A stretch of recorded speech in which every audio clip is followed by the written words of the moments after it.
Welcome to today's broadcast. No matter what kind of day you are having, please remember that God is big and He is good. He is bigger and better than you think. Okay, this little story is pure fiction, but it's not all that strange from what we actually hear coming out of the world of faith. The church's new school was about to financially break the church. Enrollment was less than expected and expenses were more. The worship leader sat in a folding chair to the left of the keyboard as the pastor conducted an emergency meeting with the elders and the rest of the staff. Right in the middle of the meeting, the worship leader suddenly began to prophesy over the church's finances. The anointing was so strong that she practically glowed like Moses.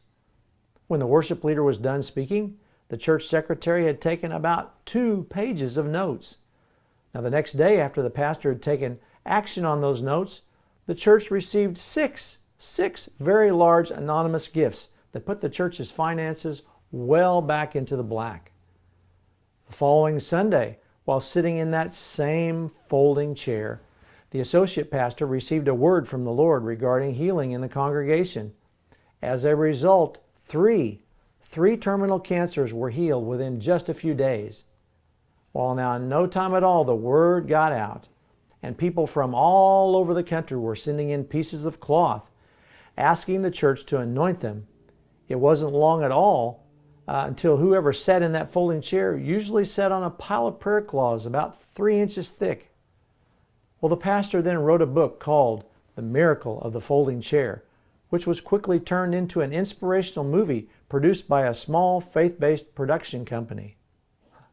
So you think my story is a little over the top? The reality surrounding the world of faith can be even stranger than my made-up story. Now, Cheryl and I could have been one of those who sent in a piece of cloth to be anointed with the supposed anointing on that folding chair in the story. Maybe we haven't done anything quite that silly, but close. We've done some pretty silly things thinking that we were acting in faith. If what you've studied so far about faith has stimulated your thinking, if you are becoming interested in a life lived by faith in God, please remember this basic human instinct. We want to take a word from the Lord and turn it into a paragraph.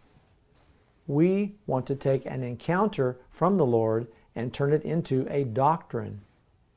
We want to take a miracle from the Lord and turn it into a formula. In other words, we want to take something done with the Lord and make copies of it so we can do it without Him the next time. We read, however, in Hebrews 11:6.